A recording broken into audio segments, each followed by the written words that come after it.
First off, I love Kane pixels. From the back rooms to the oldest view, the way he's been able to express his creativity and vision using CGI and VFX skills and really revolutionize the YouTube horror space. But today, I'm going to be talking about his newest series, People Still Live Here. Now the first video starts out a little ominous, just a tie hanging from the top of the screen with distorted yodeling in the background.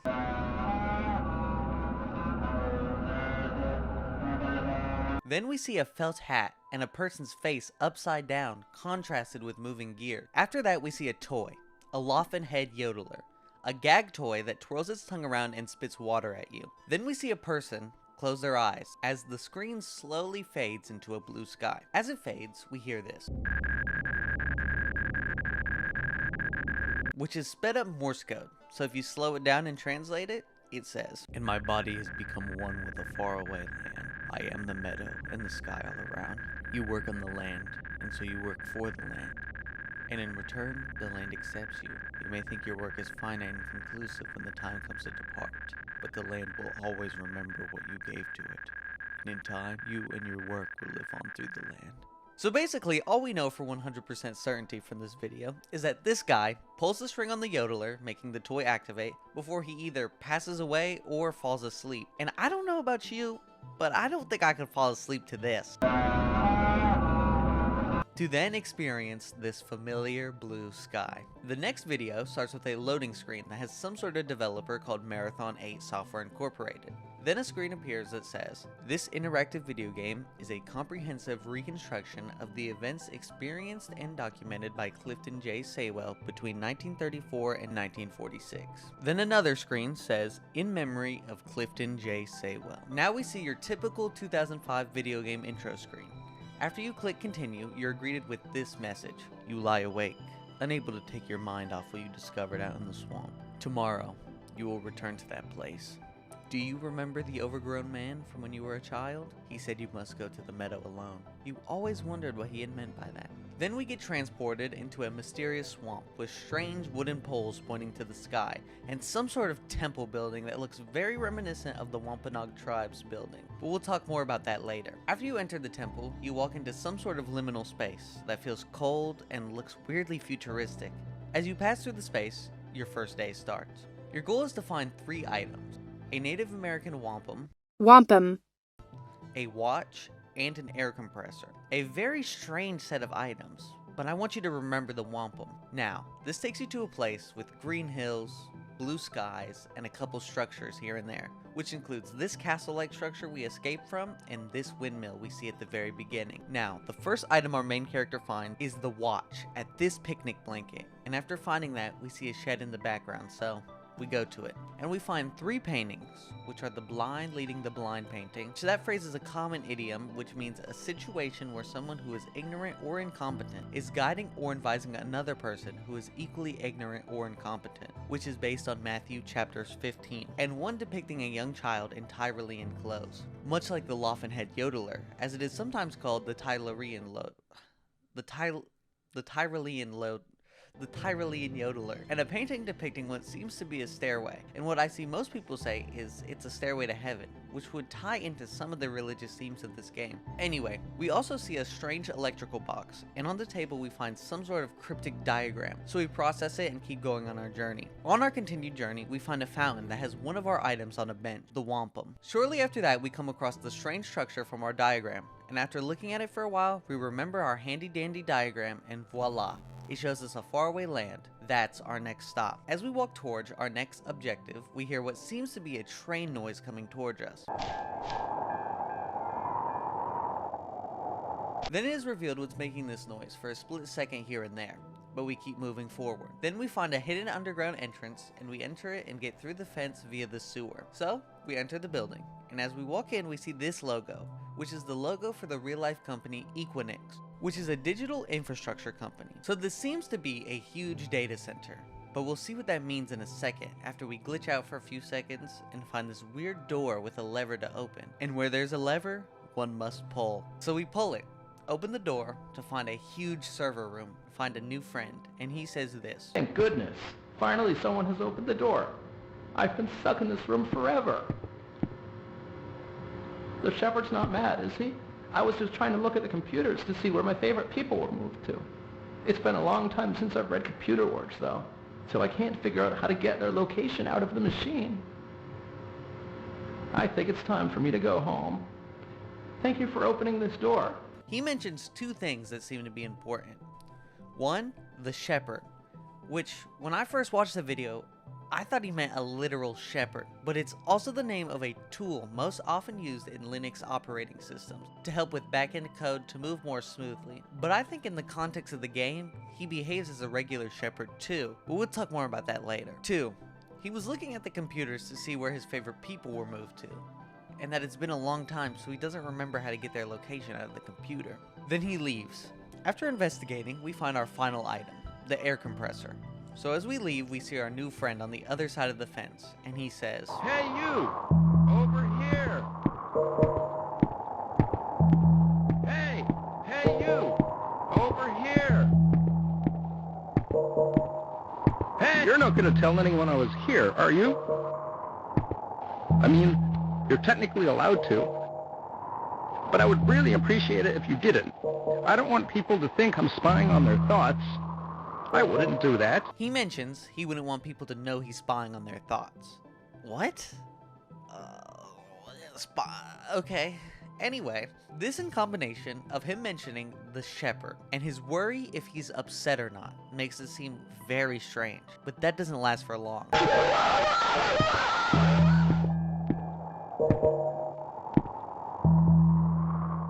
We can see the sun starts to set, so we hurry back to the windmill, but right as we get close, we hear the train noise once again.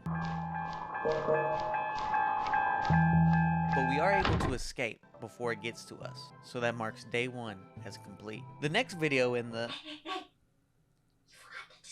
Oh yeah, if you go into the description of the video we just watched, you find this. It's a newspaper that contains the obituary of Clifton J. Saywell, which based on the title of the last video, I think we can assume that the man in the video, that was Clifton J. Saywell. And we get some important backstory on him, including that he died on Saturday, February 12th, 1994, and he was born in Bridgewater on February 8th, 1914. And he was working as a human computer for local firms and government projects during World War II, which basically means he was a human calculator before computers. We learn in his later years he was being taken care of by his niece, Ann Timmerman. Speaking of Ann Timmerman, someone by the name of Lucas Timmerman was the man who scanned in this newspaper, so I'm assuming this could be Ann's husband or Ann's son based on the date of the scan being 2005. It makes you wonder if he had something to do with the creation of the game, or him being the player. It's too soon to make these conclusions, but both seem like likely possibilities. Clifton J. Saywell was described as being a quiet and introspective man. He was often seen walking near the edges of Hockomock Swamp, or sitting on the porch of the Bridgewater Public Library in Bridgewater, Massachusetts. Hockomock Swamp was a very strange place. I mean, just look at the Google reviews for this place. One review states, "My cousin and I took a walk there near West Bridgewater, and it wasn't a pleasant experience. While we were there, we felt an energy that didn't want us there, and I never felt so uncomfortable. I've learned that some things are better to be left alone." Another writes, "I live on the outskirts of this swamp, and let me tell you, it's not a relaxing stroll through the woods. There's a trail going straight through where the South Coast Rail Project got abandoned, and when you get to a certain point, it just feels like you have an audience. I tried to complete the trail from Foundry Street to the defunct Raham dog track, and I will say, as a grown man, I absolutely got spooked and couldn't finish the trail. I've been spooked out in the woods, but I've never felt the urge to suddenly turn 180 degrees and not look back." And there are many more just like these reviews that makes you wonder, what's really going on here? Well, during King Philip's War in the 1670s, the swamp was used as a strategic base of operations and a natural fortress by the Wampanoag people against their conflict with the English settlers and rival tribes. And if you remember earlier, I mentioned them at the beginning of the video, and not only that the Wampanoag people were known to make wampums just like the one we see in the game, the word Hockomock in the Alaquean language means place where spirits dwell, and is closely related to Hobomok, the spirit of death and disease in Wampanoag mythology. So with this added context, the strange atmosphere of the swamp makes a lot more sense. Okay, now we continue to the 3rd episode, which just so happens to make this series so much more confusing. The next video is called Graveyard, and we see the same green hills as in the game, but this time it's not in 2005 game graphics. this is real life. And we see many modern windmills in the background, but not only that, we see 4 railroad crossing signs, just like our biggest op who stole our best buddy from us. So, we walk up to one to check it out, and it starts the same noise that the railroad monster played in the last video. Now, it's time for episode 4. He starts out in the metal hallway, goes through the door, and we're back for day 2. And the items are a feather, sundial, and bowling ball. As we look around, we notice that the structures have changed. Instead of the shed, we see 3 faraway blue structures. Then we see a giant hot air balloon in the sky. So, as we head towards the hot air balloon, we notice that the picnic blanket we saw previously has now disappeared, and the rocks that was holding it down have been scattered. As we continue venturing towards the hot air balloon, we spot a well that has 2 signs, both saying for visual use only, meaning that the well is unusable. Anyway, we finally get to the hot air balloon, and there's a man selling regular balloons right under it. But he said you can't have any. Bad news, buddy. These are my last balloons. I'm gonna have to keep them to myself. But since Anne the Painter doesn't like the color of his balloon, if you give him one of Anne the Painter's paintings, then he will let you have whatever is inside the hot air balloon. So, we depart from him, in hopes to find Anne the Painter. But of course, that's not what happens. First, we get distracted with what seems to be a bunch of solar panels outside of this barn, which would be very inconsistent with the time period that this is supposedly based on, of 1934 to 1946. So we enter the barn and get serenaded by this beautiful stud of a man. Want a break from the ads? We inspect the big pile of hay and find Sheep Minesweeper, which seems to be another reference to the shepherd. And after a painful few minutes, he finds the sundial. Shortly after this, we find a sign pointing us to Ann Hessen Garden Spire, which is 2 kilometers away. And after seeing a couple garden-related items, we see 3 stone buildings, which roofs are red, green, and blue, much like the electrical box we saw in the first episode.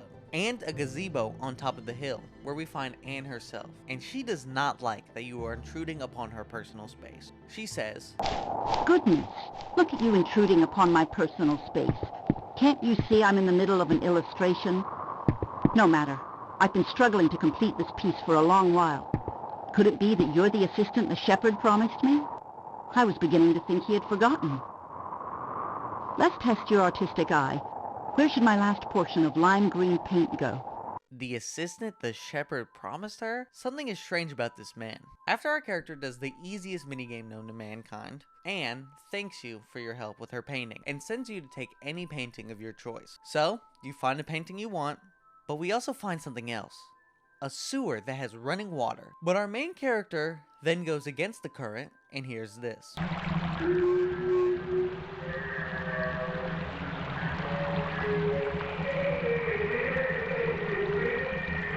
Which sounds very similar to the yodeling at the first video. This is the yodeling undistorted.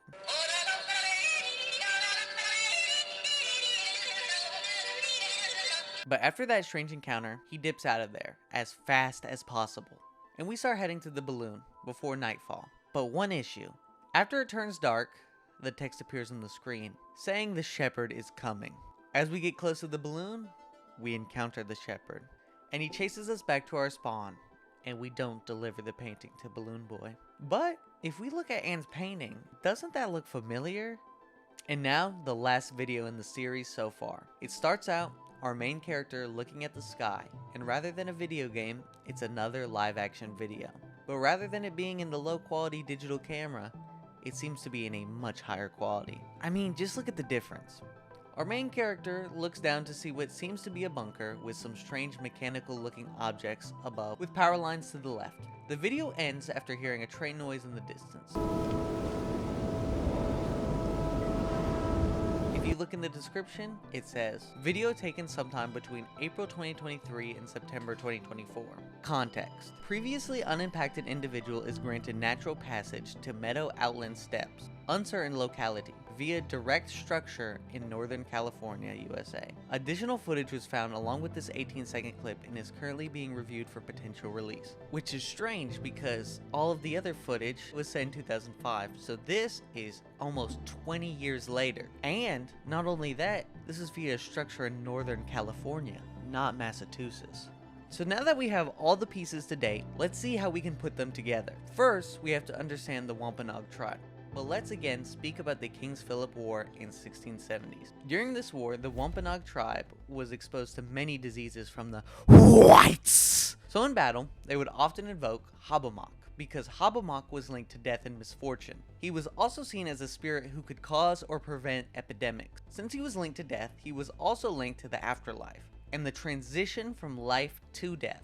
Hobbamock was connected to natural hazards, sickness, and unseen dangers. Today, Wampanoag and other Alicuian descendants recognize Hobbamock as part of a complex spiritual landscape. Not simply a monster, but a mediator between worlds who embodies both danger and protection. Much like the shepherd in People Still Live Here. He's a mediator between this entirely real world as the swamp. Via the Wampanoag temple we see in the swamp, where he grants you passage from one world to the next. And the meadow, aka a spiritual dimension, which is what the Wampanoag believe was their afterlife. A perfect version of the real world, but not exclusively for the dead, but for everything spiritual. Also, do you remember at the beginning of the first day, the overgrown man is mentioned? And that description seems very similar to what the shepherd is. This is an image I brightened, and you can see his coat is very similar to overgrown swamp brush. Realistically, I think this is the only possibility, and the design and such I think may be a nod to his role in the meadow as well. But just as Hobbamock was a spiritual guide, he was also a punisher for wrongdoers. Hobbamock was seen as a spirit of retribution.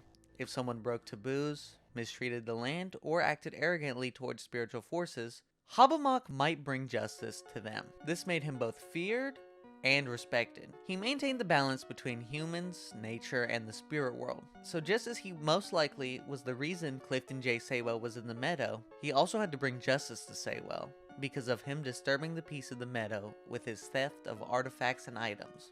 The Morse code message from the beginning seems very cohesive with the Wampanoag's view of the afterlife. The Wampanoag believed that when a person died, their soul or spirit continued on to a different realm. One widely recorded tradition says a beautiful, plentiful land where there was no hunger, sickness, or cold. The path to this place wasn't instantaneous. The soul had to make a journey, sometimes imagined as a crossing water or traveling a long trail, and might be met by ancestors or spirit beings along the way. While their body becomes one with the earth, their spirit lives on in this afterlife. Just as a reminder, the Morse code said, "And my body has become one with a faraway land. I am the meadow and the sky all around. You work on the land, and so you work for the land. And in return, the land accepts you. You may think your work is finite and conclusive when the time comes to depart, but the land will always remember what you gave to it. And in time, you and your work will live on through the land." Now that we have the easy stuff out of the way, it's time for the confusing stuff. What's the deal with this data center, the railroad figure, the strange hallway, and all the items that are out of place for the time period? Kane wants us to know that Clifton J. Saywell was a human computer. Generally, during World War II, their job was to calculate artillery trajectories, flight paths, and early nuclear research problems. But what if this description had a deeper meaning? After experiencing the meadow, Clifton J. Saywell wanted to replicate it, so he did, by being the first to upload his consciousness to a digital space. And that's what we see happen in the video Saywell, and then he becomes the digital version of the shepherd. And the title People Still Live Here may give us some clues as well. Wait, Wampanoag. Wampanoag sounds way more correct than Wampanoag. The Wampanoag people weren't just historical figures, they're still here. Their spiritual beliefs, their sacred spaces like Hockomock Swamp, and even their afterlife cosmology are still living realities. The title could be a quiet reminder, despite colonial history, disease, and erasure, their spirits, stories, and descendants still live here. The meadow might be Kane's symbolic rendering of that, a place where the land itself remembers. On the flip side, the game and data centers elements suggest another kind of afterlife. Digital memory. Clifton J. Saywell has passed away, but fragments of his life, his obituary, his work as human computer, his presence in the meadow, have been preserved in code. In other words, he still lives here. But why the time inconsistencies? The wrong era items, sundial, bowling ball, compressor, solar panels, contrasted with the 1940s setting, make more sense if we see the meadow as a composite space where memories, histories, and timelines overlap. No set timeline, but a place where all of human history coexists at one point. The real-life meadow, the swamp, the land, the afterlife, is timeless, rooted in Wampanoag cosmology. The game itself is a distorted reconstruction, filtered through code, faulty memory, and maybe the meddling of Lucas Timmerman or whoever digitized it. The inconsistencies are the glitches you would expect when you try to compress something spiritual, eternal, and cultural into a video game. It never lines up perfectly. Now, there's a lot more to be uncovered about this game, but this is everything we know as of current. There's still a lot of loose ends that we just don't have enough information to infer what they truly mean. But hopefully this is a good guide for you to understand where we are in the timeline. Thanks for watching.